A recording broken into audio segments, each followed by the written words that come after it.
Babelfish is here. CES 2025 kicks off with real-time translation earbuds. Need high-speed internet? Fly United. And has artificial general intelligence already occurred? Welcome to #Trending. I'm your host, Jim Love. Let's get into it.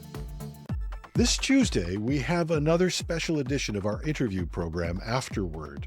Today, we will have Zainul Mawji, the president of TELUS Consumer Solutions, and she'll be talking to us about an issue with Canadian government regulation. If you're interested, just stay on after the closing credits. We don't do a lot of product promotion on this webcast, but when CES's 2025 in Las Vegas opened with a nod to science fiction made real, a company called Timekettle was unveiling the W4 Pro Earbuds, which was a modern take on Babelfish from Douglas Adams' Hitchhiker's Guide to the Galaxy or Star Trek's iconic universal translator. These earbuds break language barriers by providing real-time, two-way translation for phone and video calls, automatically in 40 languages and 93 different accents with a latency of just 3 to 5 seconds. This near-instant cross-lingual communication works seamlessly with any telecommunication app or traditional phone system.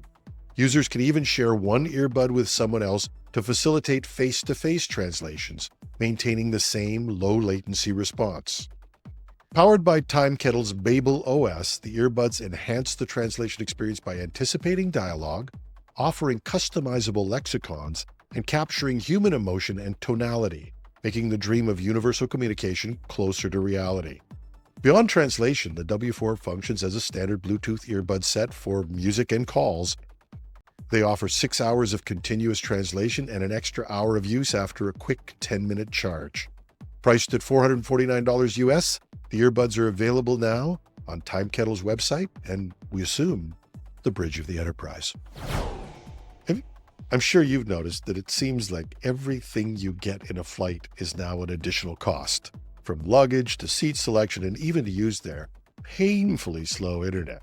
So it was a bit of a surprise when United Airlines announced it would fast-track the rollout of SpaceX Starlink internet service across its fleet, aiming to bring high-speed connectivity to passengers as early as spring 2025. United plans to begin testing Starlink next month with its first commercial flight using the service on a regional aircraft expected by spring. The airline will complete Starlink installations across its entire two-cabin regional fleet by the end of 2025, with its first mainline aircraft going online by year's end. The service will be, wait for it, free for Mileage Plus members and offers uninterrupted streaming, gaming, shopping, and in-flight entertainment from gate to gate. And Mileage Plus is free to join, and members can also use miles for purchases, including seats and onboard services. But United signed a deal with SpaceX in September, marking the largest Starlink agreement in the aviation sector. The airline aims to become the first U.S. carrier to offer high-speed, low-latency internet across its entire fleet, ensuring a seamless in-flight experience on both seatback screens and personal devices. And did I say free? United CEO of Mileage Plus, Richard Nunn, said adding Starlink is going to revolutionize the experience of flying United. Yesterday, Sam Altman, CEO of OpenAI, teased the world with a tweet. He said, "I always wanted to write a 6-word story. Here it is. Near the singularity, unclear which side." Now, it is clear that OpenAI is moving fast towards a future that may go beyond AGI, artificial general intelligence, the idea that an AI can be as smart or even smarter than a well-educated person. It continues to set its sights on what it calls superintelligence, AI systems that massively surpass human intelligence. The description of that event has borrowed a term from physics, the singularity, which essentially means an event or impact that cannot be measured. And truly, when AI systems massively surpass human intelligence, the impact can't be measured. It's the stuff of science fiction novels. But most experts believe it's sometime close in our immediate future. With that cryptic phrase, Altman has acknowledged that artificial general intelligence, where AI is smarter than a highly educated person, may have already been achieved. He said as much in a subsequent blog post. He said, "We are now confident that we know how to build AGI as we have traditionally understood it. We believe that in 2025, we may see the first AI agents join the workforce and materially change the output of companies. We continue to believe that iteratively putting great tools in the hands of people leads to great, broadly distributed outcomes." So, have you ever wondered why Altman is always being so cryptic? Is O3 the new OpenAI model that is supposed to launch at the end of January or early February AGI or not? Don't be cute about it. But there may be a really good reason. OpenAI is in a pitched battle with Elon Musk, Mark Zuckerberg, and a number of others to be the leader in artificial intelligence. Musk, a former friend and ally of Altman and one of the founders of OpenAI, is now doing everything in his power to hinder OpenAI's progress. He claims that you shouldn't be making a profit from AI.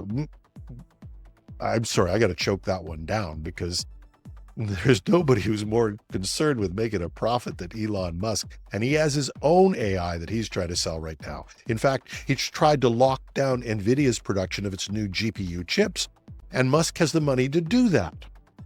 This would cause great pain for OpenAI, who started as a nonprofit and is trying to find a new structure where they can raise the tens and maybe hundreds of billions of dollars needed to keep moving forward.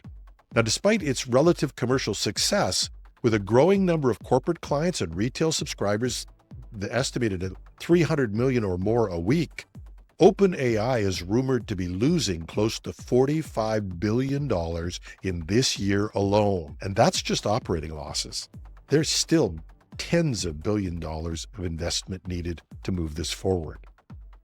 But OpenAI has an ace in the hole, Microsoft. Its partner and a major funder, and we talked about this yesterday, is investing $80 billion this year into data centers and production facilities. If anybody can take on Elon Musk or Mark Zuckerberg, it's Microsoft. But Microsoft's deal with OpenAI has a limit. When artificial general intelligence is achieved according to their agreements, Microsoft loses its rights to access OpenAI technology. In the original agreement, the definition of AGI was left open to OpenAI to determine. Now, according to a leaked document, Microsoft and OpenAI have agreed that AGI would occur when it accounts for $100 billion a year in profit. So that's maybe why Altman may be playing cutesy with the definition. But it doesn't mean that AI won't have an enormous impact long before that occurs. Altman is suggesting that these AI agents will begin to materially change our business outputs as early as this year.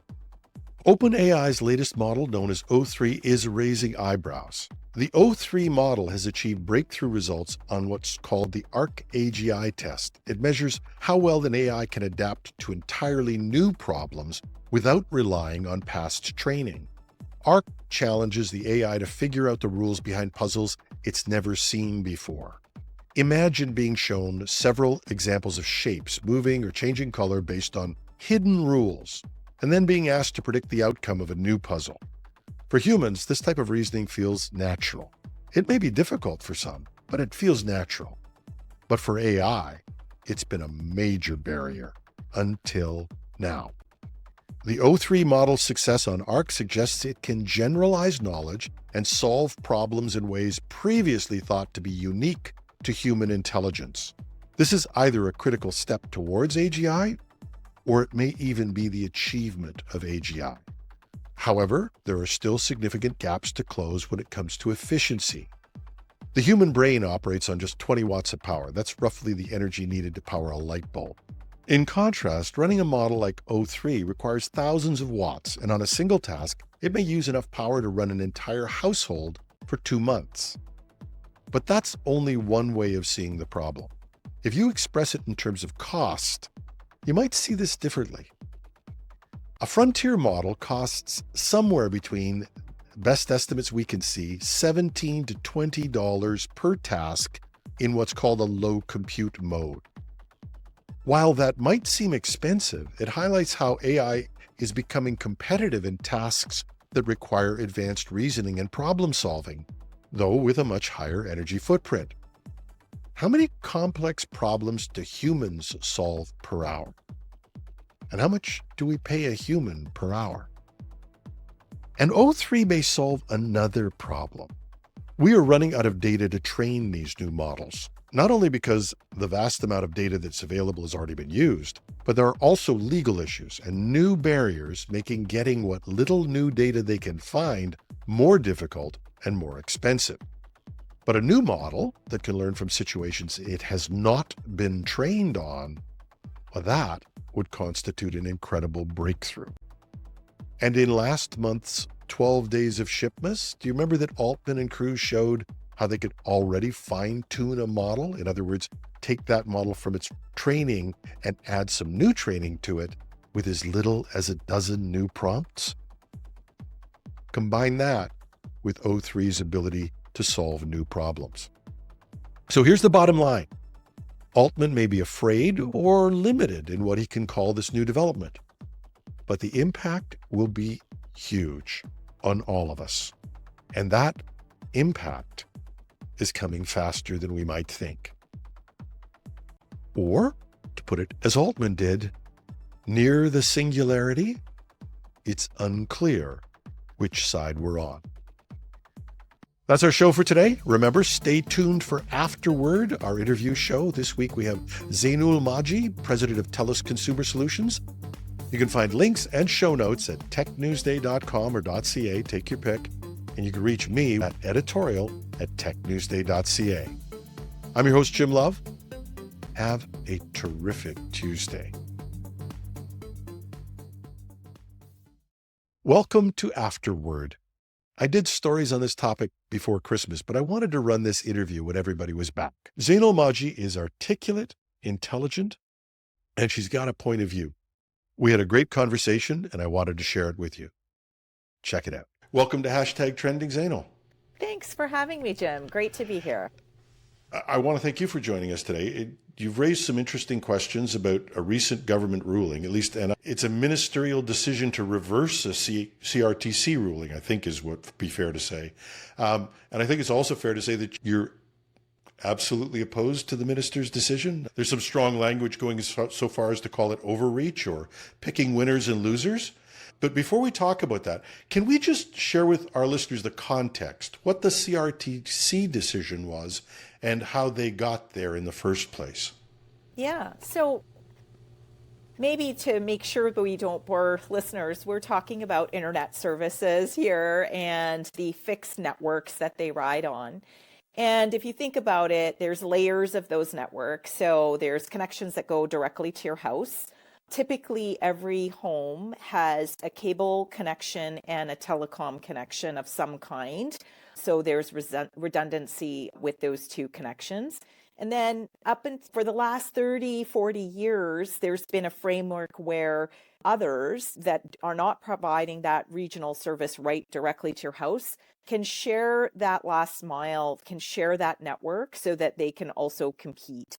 So there's a delicate balance between ensuring that there's investment to every home and there's redundant investment and making sure that there's a strong competitive environment. And that's where the CRTC tries to play a balanced role. So since 2015, actually, the CRTC opened the idea that the fiber networks that telecommunications companies have built to compete with cable would start being opened up. And so in 2020, they came out with an interim decision to say in Ontario and Quebec, we had originally said they would be opened up, and now here's some interim rates. And then in 2024, in August, they had gone through a 17-month process and came out with a formal decision to talk about how those networks would be shared. What happened in between that is that there was an appeal to Cabinet on that interim decision, and Cabinet, post the final decision, responded to that appeal and said that they would like to essentially ask the CRTC to revisit that decision, because their view was that they need to revisit it for the larger players. And they named Bell, TELUS, and Rogers as large players in the market.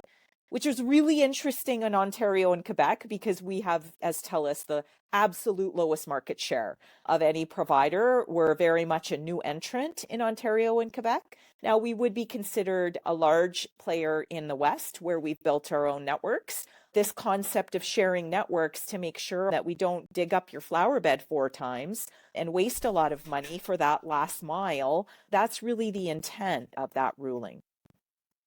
Is this all really last mile services they're talking about, or is this the sharing the fiber trunks themselves? It's sharing the whole network, but a lot of what we advocated for was that if you wanted to compete after you got some customers, you should be providing that back-end network and providing points of presence in each region. That starts to get complicated. It does make sure that those trunks ensure that they have great capacity and support. And it also makes sure that the providers are willing to make investments without disrupting consumers. But that's something we advocated for that the CRTC didn't adopt in their decision. So we didn't get everything we wanted in that final decision either. It seemed rather strange, and I guess that the principle was sharing networks, and the small providers were all allowed in. I totally support that. I think competition is a wonderful thing, and that's a great thing. But to freeze out really, Bell is doing the complaining, so it's freezing out TELUS and Rogers from sharing. I don't see that as a strategy that one should pursue. I'm trying to figure out why the government would want to do that. It's not that you could say it was right or wrong, but why do they care? We were very perplexed by this decision, but if you allow me just one point of clarification, Rogers wouldn't be excluded in Ontario, right? Because they already have a network. Yeah, correct. So they have a cable network. So really what this comes down to is excluding TELUS. What was the rationale to do that? The rationale to do that, and again, I don't understand it, and it very much surprised us. But the rationale we were given, and I explicitly asked, okay, so we have a policy mandate of competition, providing more choice, and driving affordability for Canadians. That's the policy. And now that's shifted to protectionism over certain competitors. And the answer was yes. That's the policy, is that the intent is to protect these regional players in the market. And that shocked us. And that's why we think it's really important to take a stand to say that Canadians deserve that option. We're not saying take our services, we're not perfect, but we want to compete. We're doing some really innovative things in the market, like bundling our internet with really great entertainment options and streaming services, or bundling our internet with ways to help you save energy in your home as rising costs of energy also have an impact on your bill. And we want to compete and we want to innovate. And those choices are up to the consumer, but we're being told that we should be excluded. And so who are we protecting? We're protecting, if you're a competitor in the current Ontario market, honestly, all of them want to keep us out, right? Bell filed the initial petition. Cogeco, others are saying, well, TELUS shouldn't be allowed on our networks. And we're talking about a policy that's been in place for 40 years. We're talking about the fact that anytime we would build an asset like a home security service, we're going to build it as a national asset and want to ensure that we can actually bundle those services for customers across the country. What we're being told is that in Ontario and Quebec, we could be excluded if the CRTC follows the direction that the cabinet has given them. And the only rationale I can see in this, and we haven't talked to the minister, we're going to issue an invite for him to come on the program, certainly, but the only rationale I can see for this is them saying, you're a big company, TELUS, you can build your own fiber network. Do you have a position on that? Sure. I think that let's think about the cost of doing that and why that's why I started with this policy that's been in place for 30 to 40 years, right? Because not every home or business has those dual connections that are high quality. So we should be focused on making sure that we're building out fiber to the areas that don't have fiber today. And out of the decision that came out, in 2024 in August, we were the only provider that said, even with this decision, we will continue to invest, and we will continue to invest in underserved markets in our core territory where it's more economic for us to deploy that infrastructure. If we want to compete outside of that territory, we should be given access the same way everyone's being given access to our network that we built and spent $7 billion building in Alberta and BC, and will continue to spend hundreds of millions of dollars expanding every single year. So that's the first rationale, is where should that investment really go? Should it be going to dig up your flower bed one more time, or should it be going to underserved communities? So that's the first element. The second element is, what's the best outcome for Canadians? I think the best outcome is to make sure that once we have two reliable connections to every home and every business, we're innovating on top of what are the services, what are the products, what are the capabilities, how to increase the capacity of those networks to give Canadians the best digital outcomes. I think that's where the CRTC is trying to come up with a balanced view of how to manage the investment profile and the competitive environment to good effect. And the 2024 decision, as I said, we didn't get everything we wanted, but it was a good balanced decision to achieve those outcomes. So where does this stand right now? As I understand, the minister sent it back. There seems to be quite a quick turnaround on this. Yeah. So there's not a lot of consultation going on that I could see. Did I get that right? That's right. And by the way, there's an accountability as well for the cabinet to get lots of consultation before they issue an order like this. So that's one piece at play. But essentially, the CRTC has 90 days from November 6th in which to issue a response to the cabinet order. And remember, that cabinet order is on the interim decision, which was replaced by a formal decision. So this is very complicated, and we're trying to simplify it down to the brass tacks, which is TELUS will be excluded if the CRTC follows the federal order. And so they have 90 days to make that call. Rogers shares your network out west, right? Rogers would share, interestingly enough, they have their own network because they acquired Shaw. They are allowed to share our network in other areas, like on the wireless side. And part of this final CRTC decision, Jim, was actually, I think, a really good outcome for Canadians, because what it said is, if you're one of those two connections in that particular region, and so in some regions, in Alberta and BC, it's TELUS and Rogers, was Shaw before. In Ontario, it could be Rogers and Bell, or Cogeco and Bell. In Quebec, it could be Videotron and Bell. It's all regionally defined in terms of the infrastructure that's been built. But what the CRTC said in 2024 in August is, they said, if you're one of those two connections, you can't share with each other. So that really helps to ensure that both of those connections are going to be built, and everyone has an incentive to keep upgrading those two connections to every home and business. We advocated actually for that because there's areas in our market in Alberta and BC that don't have fiber yet. So there's some homes and businesses that don't. And for a long time, up until the CRTC made this decision in 2024, we could have used Rogers, but we didn't. Yeah, so I think we've been trying to do the right thing. We're really trying to get in here and compete and provide Canadians with a choice. And it was shocking to us that we are being excluded single-handedly. Speaking of the underserved markets, a lot of people live in underserved markets. I happen to pay $150 a month to Elon Musk so I can get a decent bandwidth where I live.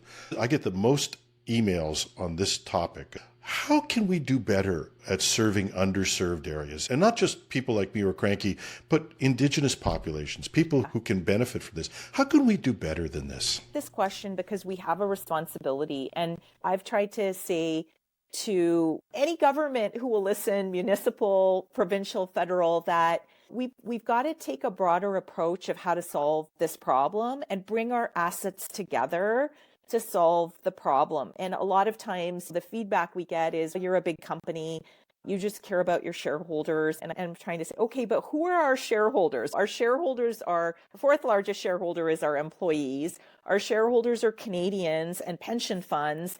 And we're competing in an environment where all ships rise, and everyone that has digital solutions, internet connectivity has been the single largest driver of productivity in Canada in the last 30 years. So why don't we continue to build? So I think there's lots of solutions, Jim, and they should be domestic solutions so that we have reliable infrastructure that we own.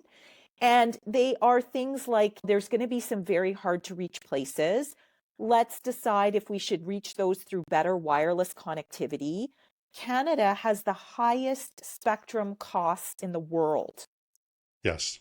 So we compete, we constantly get feedback that people are worried about their cell phone prices, and there's been a lot of disruption in that market. But if you think about all of the things that are required to build a wireless network and deliver service, we're a price taker, right? We don't own large OEMs globally. We're not Verizon. We're going to compete as best we can on the right pricing for equipment. But the one cost we can control is our spectrum costs. And in other countries, governments will give away spectrum to those who are going to build networks. So if we think about these hard to reach places, are there solutions like that that say, let's serve this through wireless, let's serve this through having subsidized wireline infrastructure? And the government is trying to do some of those things, but I think if we work together more effectively, we could do a lot better. Look, the game in Canada is everybody hates telcos at one point or another. I think you're probably accustomed to that or whatever. But we need to get past this and start to work together to build the structures that are going to generate wealth for the next 50 years for our children. I guess the question is, with governments like this, you've reached out, where do you go from here if they don't listen? I think we have to pursue all options we can to compete effectively, and we will, whether they're regulatory options, legal options, other options. As you've seen from the way we're approaching this, we're not sitting back. Telecommunications companies need to improve their brand and need to improve their delivery of service to customers, and we're trying to do that. As I said, we're not perfect, but we're really working hard every single day to make service better, more accessible, more innovative for customers. And I think we're just going to continue to fight that fight. I don't think there's any fairness or equity blocking specific companies from competing. So we're just going to continue pursuing that. Yeah. I have you on the program, and I have prepared you for this question, but I do want to ask it, is I think we've discovered how brittle some of our infrastructure can be. Are there things we should be doing or looking at in planning that can make internet infrastructure more resilient? I've seen what's happened. The US has their telco networks are essentially frozen by hackers right now. Are there things we could do better in that aspect to try and keep our own networks as being more resilient? Yeah, so I think at the core, there's the fiber infrastructure, which is so resilient. I can show you pictures of floods in BC that are where our network has been resilient in the face of that. We really do a survey of any fiber that we build and say, okay, what are the right things to do to make that infrastructure more resilient? I think what you're talking about more is with respect to privacy, and really with that, we're ahead of the curve from a TELUS standpoint in terms of advocating for privacy, in terms of advocating for the right technology to deploy and the upgrades that are consistently required to support our networks. And we have to be careful because this infrastructure is very critical, and we need to continue to create that environment, again, where there's this balance between being able to drive investment and being able to drive outcomes for affordability. One last thing I'll say is that when you share your networks, the other really important thing is what's the price at which you share them. So in the wireless sector, what's happened is the competition that's been invited on the MVNO ruling is pennies on the dollar for sharing those networks. But in the wireline side, these rates that are required to be charged to Bell for access to their network come with hundreds of dollars of investment per customer. to ensure that you can install that customer and support that customer over time. You're building the infrastructure, but you are getting that wholesale revenue and cost recovery if it's not your end retail customer. So that's the other thing to think about in terms of how to keep this balance and how to keep the investment and the affordability intact. So if someone out there in my audience is listening to you and saying, I agree, what should they do?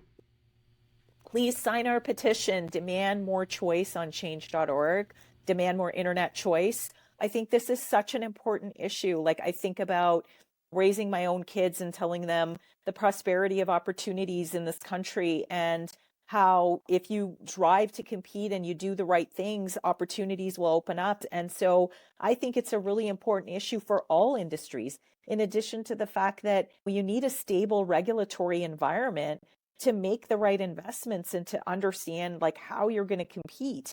And when you decide to change those rules every few minutes, it really challenges any company's ability to make the right investment choices. Yeah. And my wardrobe advisor, Red Green, would say, we're all in this together. Absolutely. Absolutely. We want the best outcomes for Canada, for productivity, for affordability, to level the playing field so that everyone can compete. And a lot of times that's digital access right now. So those are all the things that we're advocating for.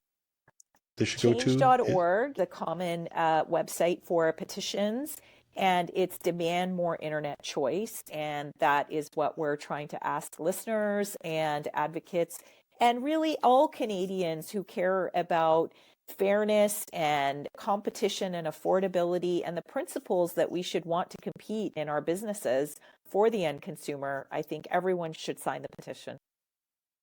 My guest today has been Zainul Mawji, President of TELUS Consumer Solutions. Thank you so much for coming on the show. Thanks so much for having me, and really hope that we can work together to fight this good fight. And please let me know if there's anything else that you can think of that we could do to win this.